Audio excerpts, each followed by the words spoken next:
Boa tarde a todos.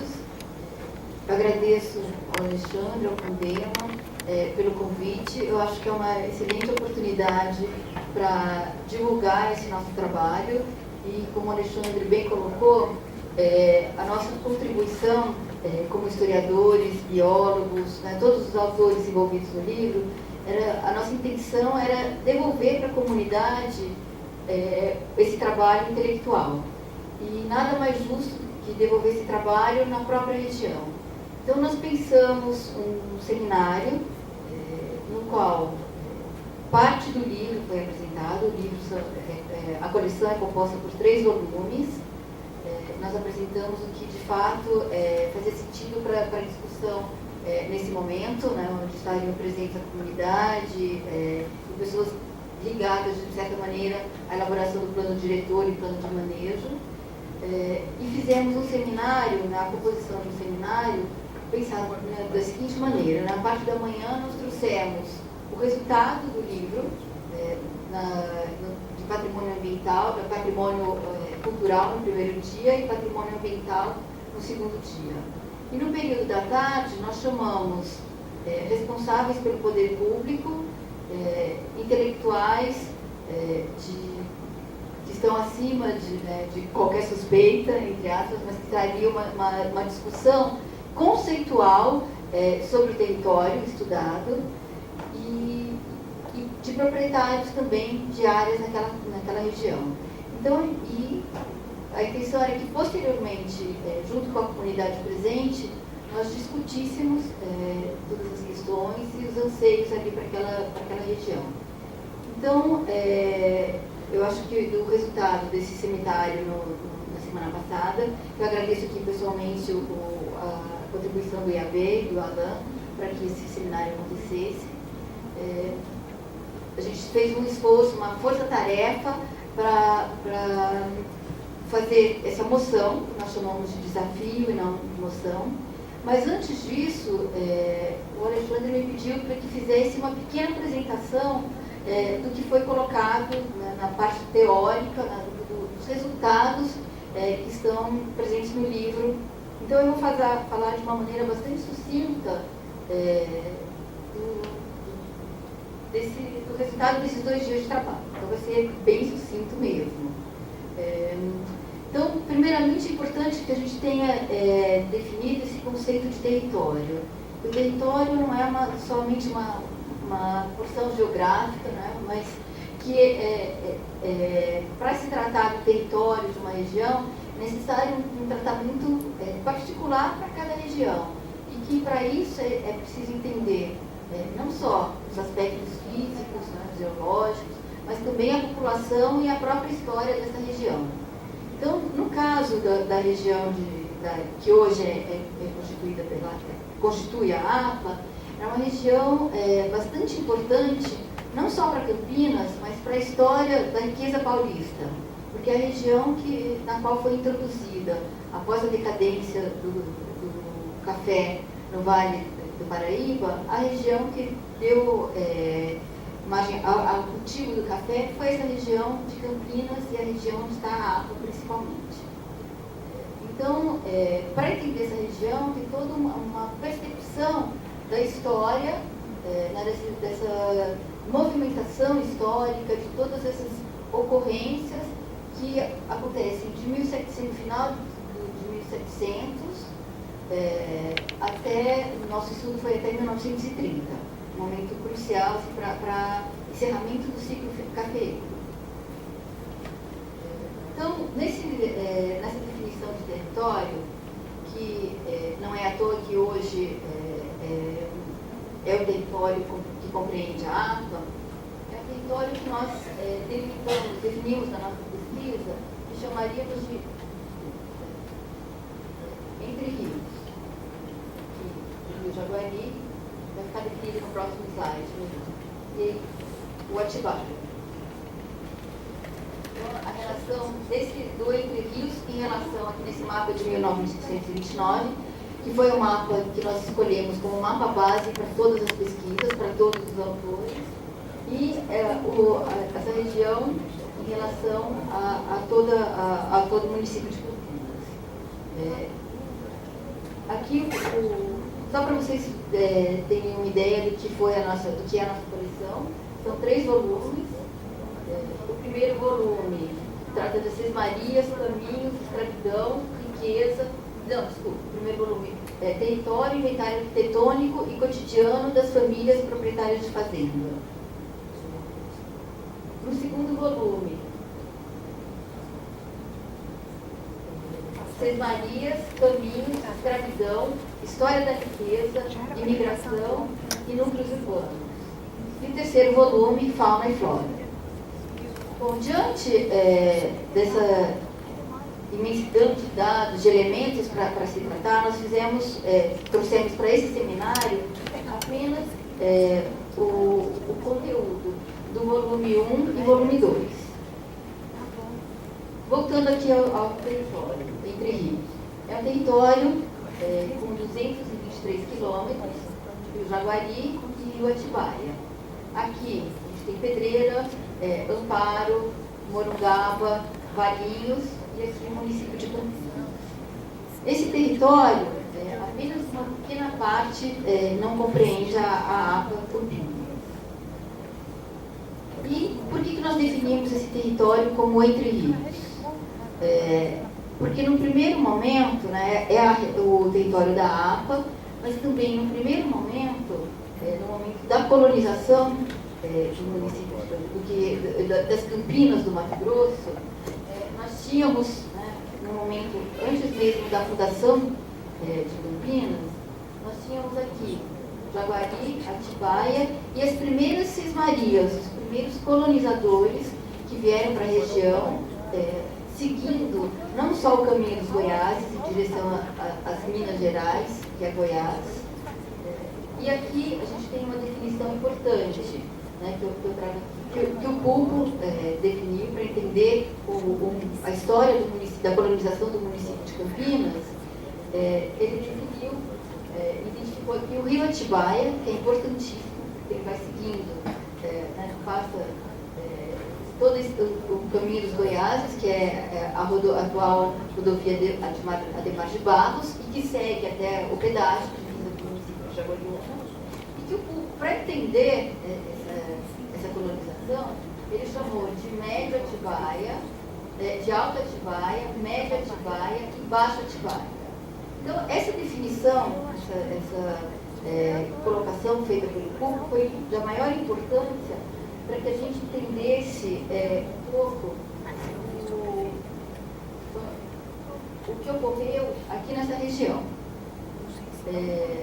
As primeiras Sesmarias, e que a gente fez um trabalho de pesquisa de praticamente 7, 8 anos de pesquisa, lendo documentos do século XVIII, XIX, alguns poucos do século XVII, final do século XVII, para conseguir identificar e mapear as primeiras Sesmarias, ou seja, os primeiros colonizadores dessa região onde hoje está a APA. Então, encontramos aqui 4 Sesmarias, nós vamos retomar esse mapa em algum momento. E para fazer essa identificação, né, das Sesmarias, nós não tínhamos pouco sobrou esse momento. No final do século XVII, início do século, final do XVIII, início do XIX. Então, nós tínhamos um mapa, que é esse mapa aqui, de um processo judicial, processo civil, de 1830, e nós usamos como mapa também base, porque ele tem aqui a linha de uma Sesmaria. Para quem não conhece esse momento da história, no Brasil, as Sesmarias eram terras concedidas a pessoas de alguma notoriedade e de um reconhecido valor, um reconhecido padrão social e econômico, e parte das terras eram adquiridas, eram ocupadas por poceiros. Então, aqui nessa região, eu vou mostrar para vocês as Sesmarias que nós conseguimos localizar, que não exclui os poceiros que existiam entre elas. E por que é importante a gente entender aqui localização das sesmarias. Porque desde o primeiro momento, estou falando do final do século XVIII, foram concedidas essas primeiras sesmarias a proprietários que vieram não das regiões de Minas, como se pensava, das Minas Gerais, com o fim do ciclo do ouro, né? Mas da região próxima a Campinas, Amparo, Bragança, Parnaíba, Santana de Parnaíba, Itu, em função de uma conjuntura econômica, né? Vieram ocupar e colonizar essa região. E como cada sesmaria teve, lá no início do século XVIII, uma história diferente, isso define hoje a diferença na ocupação territorial. Então, por isso essa importância, está trazendo um pouco mais, alongando um pouco mais nessa formação do território. Bom, aqui a sesmaria do Sertão, que é a sesmaria que começa aqui onde nós temos a Fazenda Sertão, o início de Joaquim Egídio, e vai até Cabras, aqui, margeando aqui o Rio Atibaia. É importante reforçar que a sesmaria, ela tinha como território léguas de testada e léguas de sertão. As léguas de testada estavam sempre em um acidente geográfico, no caso, o Rio Atibaia, e léguas de sertão em direção ao sertão. Então, a sesmaria, que é chamada de sertão, e não identificada pelo proprietário, porque era a sesmaria mais distante aqui em relação ao sertão, saindo das Campinas, de Mato Grosso, era a sesmaria mais distante, e ela é muito importante porque ela deu origem aqui ao núcleo ligada aqui ao núcleo de Joaquim Egídio e Cabras, que teve uma importância fundamental aqui na região, na ocupação da região. Outra sesmaria, de vários, a sesmaria anterior, essa sesmaria, ela pertenceu a dois proprietários que não eram de Campinas, e o terceiro proprietário, que adquiriu em 1820, foi Leandro Camargo Penteado, o Camargo Penteado, né, bastante conhecido em Campinas, a família Camargo Penteado, e que manteve as terras até o fim do ciclo cafeeiro.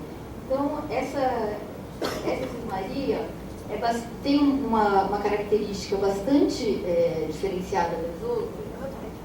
Se eu voltar aquele mapa, esse mapa, nessa linha que nós temos aqui, essa linha é exatamente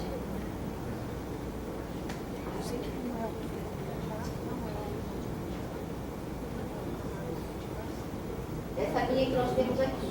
Quando a gente colocou, para nossa surpresa, no Google Earth, essa linha, porque todo esse trabalho foi, além da leitura, foi feito além da leitura dos documentos, né, a transcrição dos documentos originais, também cotejando com mapas, esse mapa de 29, e com códigos cartográficos e georreferenciados. E, para nossa surpresa, essa linha estava presente e as divisas as propriedades de hoje respeitam aquela linha presente em 1794. E essas terras foram pouquíssimo fragmentadas, né? Elas permaneceram até 30 com os descendentes do Floriano, e os proprietários que adquiriram posteriormente fragmentaram muito pouco essa parte da APA. Diferente dessa outra sesmaria, na qual os proprietários tinham principalmente a intenção de especular. Recebiam terras e em pouco tempo já vendiam para outros proprietários. E aqui era um consórcio de sesmeiros.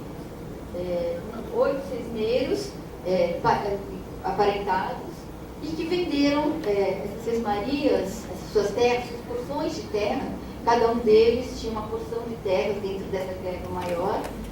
E isso fez com que essa terra, com que essa região tivesse uma ocupação bastante diferenciada. Então, parte dela é Sousas, parte é Joaquim Egídio, parte é o núcleo de Santa Maria, da fazenda de Santa Maria, que nós encontramos propriedades menores e com uso diferenciado. Aqui uma outra cismaria, que também foi parte de um consórcio de aparentados e que foi vendida na íntegra para o Luiz Antônio de Souza Queiroz, e que, apesar dela ter sido adquirida por vários cismeiros, nas compras seguintes pelo Luiz Antônio de Souza Queiroz, que implantou ali um engenho de açúcar, essa região também permaneceu com os descendentes do Luiz Antônio de Souza Queiroz, que migraram do ciclo do açúcar para o café. Então aqui, Fazenda Iracema, esses mapas a gente retoma depois do período cafeeiro. E aqui, a sesmaria de vários proprietários, porém irmãos. E essa sesmaria de 1800, concedida em 1800, ela permanece, parte dessas terras permanece até hoje com os proprietários dessa mesma família. Então, essa família tem uma pequena parte que ali onde está localizado Gargantilha, que é a parte que foi mais fragmentada, mas ainda encontramos grandes propriedades que vêm dessa subdivisão natural, dessa sucessão da terra, né, por linha familiar e não por compra e venda, por herança. Aí aqui nós temos os caminhos importantes nesse território, a gente entender como os caminhos são importantes para a ocupação do território. Então, muito pouco se conhece do caminho dos Pinheiros e muito se conhece do caminho dos Goiáses.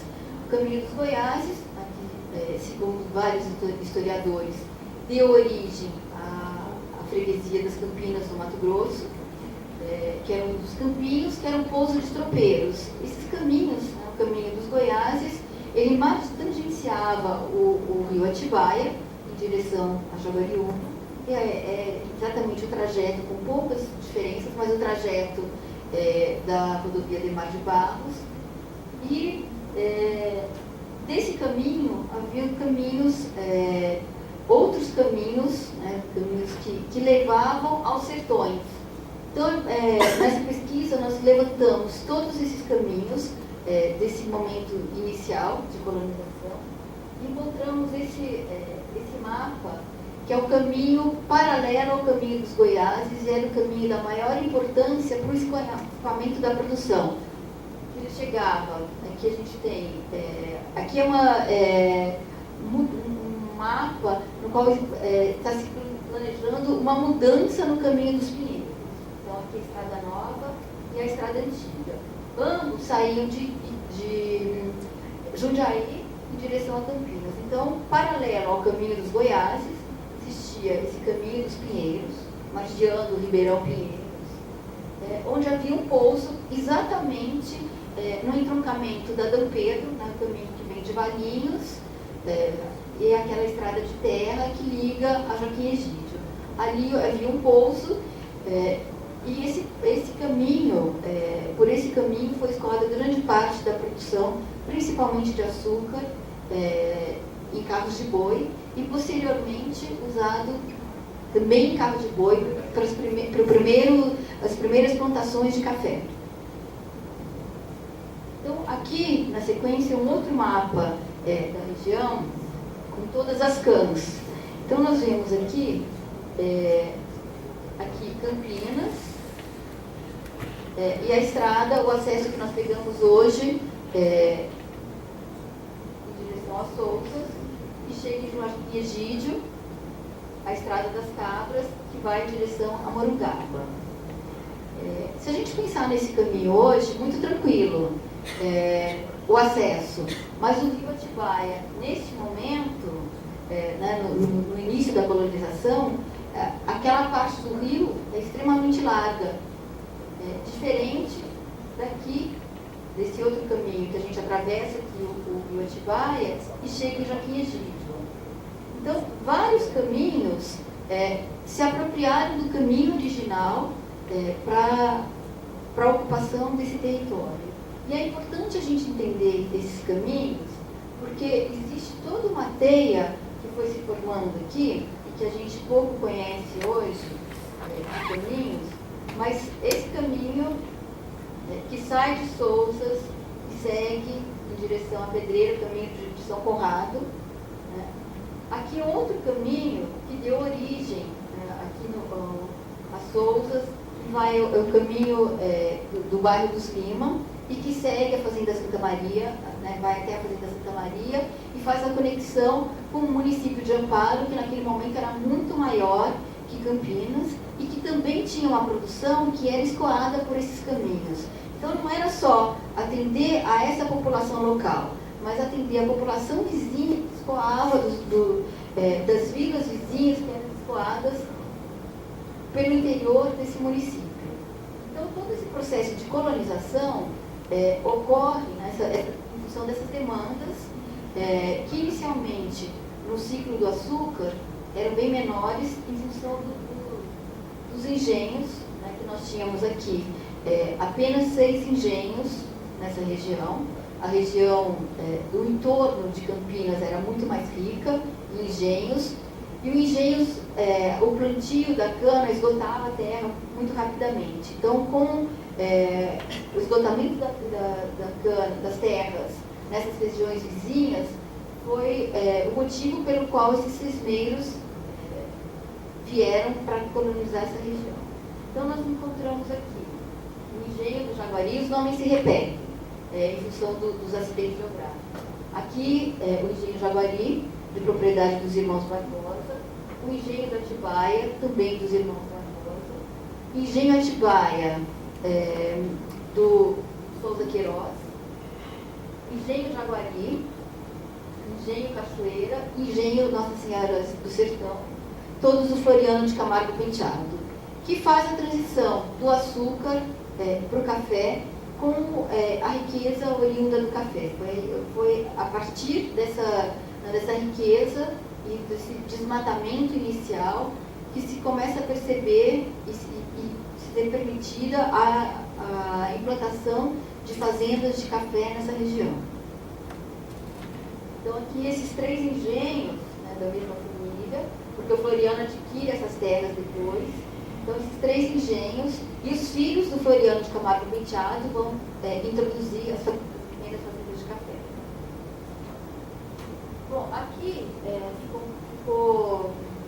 consegui configurar direito, mas é importante para a gente entender, quando a gente está falando de patrimônio cultural, a importância de se preservar. Aqui eu trouxe a descrição dos bens de um engenho. Não vai ser possível ler, mas eu vou relatando para vocês. Desses engenhos, dos sítios, dos espaços desse engenho, pouco sobrou na região. Nós fizemos um inventário arquitetônico e não foi possível encontrar nenhum sítio, nenhum local remanescente desse período. E o que nós conseguimos inventariar, que está descrito no livro, é a conformação desse espaço a partir da descrição nos inventários pós-mortem, que vai descrever tudo que existe em cada um desses engenhos. Então nós temos os escravos, as mulheres, homens, crioulos, crioulinhas, a quantidade exata de escravos que trabalhavam naquela região, os trastes de casa, então aparelho, bule, açucareiro, manteigueira. A gente tem um pouco da cultura material de como se viviam essas pessoas naquele momento. O tipo de cama, como é que... enfim, a gente tem aqui indícios, rastros de como essas pessoas viviam e ocupavam a região.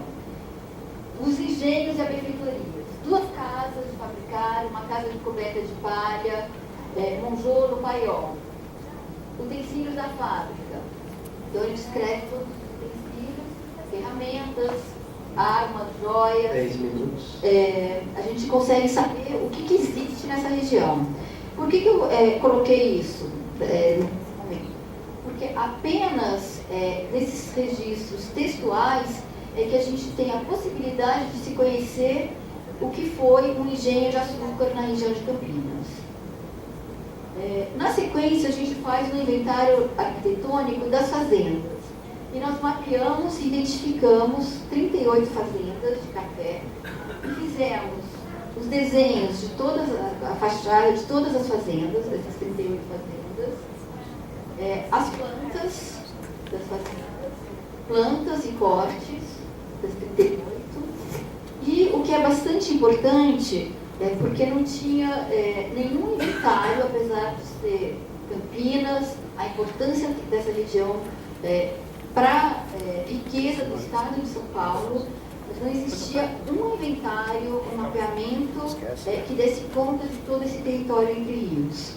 Então, a partir de vários documentos e do cotejamento dos documentos textuais e de alguns desenhos feitos pelo Condefat, São Paulo, nós fizemos o caminho inverso. O Condefat tinha algumas plantas do presente e nós fomos atualizando para o passado, ou seja, passando isso para o passado, apagando as construções novas e deixamos para aquele momento que nos interessava, que era o momento original da fazenda de café ou do engenho de açúcar. Então, nós fizemos o desenho com a implantação original aqui e identificando onde era a casa de morada, o terreiro, de todas essas fazendas, 38 fazendas. Na sequência, nós fizemos um levantamento dos núcleos urbanos. A gente fala da região de Joaquim Egídio, mas ela é muito mais ampla que isso. A gente tem que considerar os núcleos rurais. Então, se no primeiro momento, Sousas, o Arraial dos Sousas, ele surge em torno do bairro dos Ilhéus, que é onde tem um caminho ali da Estrada da Merck, que foi a primeira área colonizada no Arraial de Sousas, chamado bairro dos Lima e bairro dos Ilhéus, um pouco acima. Carlos Gomes, onde tem a Fazenda Sete Quedas, Carlos Gomes, Gargantilha, toda aquela região. No início, Carlos Gomes, ali da região de Jogarí, que era um bairro rural. E nesses locais existiam armazéns, eram pontos importantes para uma nova população que veio ocupar a região, que eram os imigrantes, não só italianos, como se pensava para essa região, mas russos, espanhóis e japoneses. Então aqui nós temos Cabras como um núcleo importante, um núcleo rural importante, com toda uma vida própria, armazém, farmácia, e aqui imigrantes, japoneses, italianos, e que começam a desenvolver laços de convívio e uma cultura muito particular nesses núcleos. No Arraial dos Sousas, que diferente de Cabras, teve muito a ver com a característica geográfica. O Arraial dos Sousas foi sendo ocupado próximo à margem do rio Atibaia e no Ribeirão das Calas. Então aqui a gente tem um mapa do perímetro de Sousas, aqui só com esse núcleo. Deve ser a pilha. Esse núcleo original, que é ali na Fazenda de Santana, na Igreja de Santana. Então, Sousas com dois núcleos, aqui a capela original, Palácio das Indústrias, e aqui a Praça de Santana, com uma outra organização bastante diferente da que a gente conhece atualmente, onde hoje nós temos aqui um ponto de táxi, os táxis aqui, e nada de convívio. A gente hoje usufrui de uma praça que perdeu toda essa movimentação e essa possibilidade de convívio. Também em Sousas, uma característica importante, após a abolição da escravatura, todos os escravos que saíram da fazenda, obviamente, e foram para Sousas. E aí, em Sousas existe, até hoje, se a gente for entender a forma de ocupação territorial, os lugares destinados aos negros, a Rua 13 de Maio, o Beco. Então, é importante, né, a história traz essa contribuição para entender o tipo de ocupação. Aqui um trabalho feito pela arquiteta Sandra Geraldi, do Conepac, no qual ela mostra, a partir de cada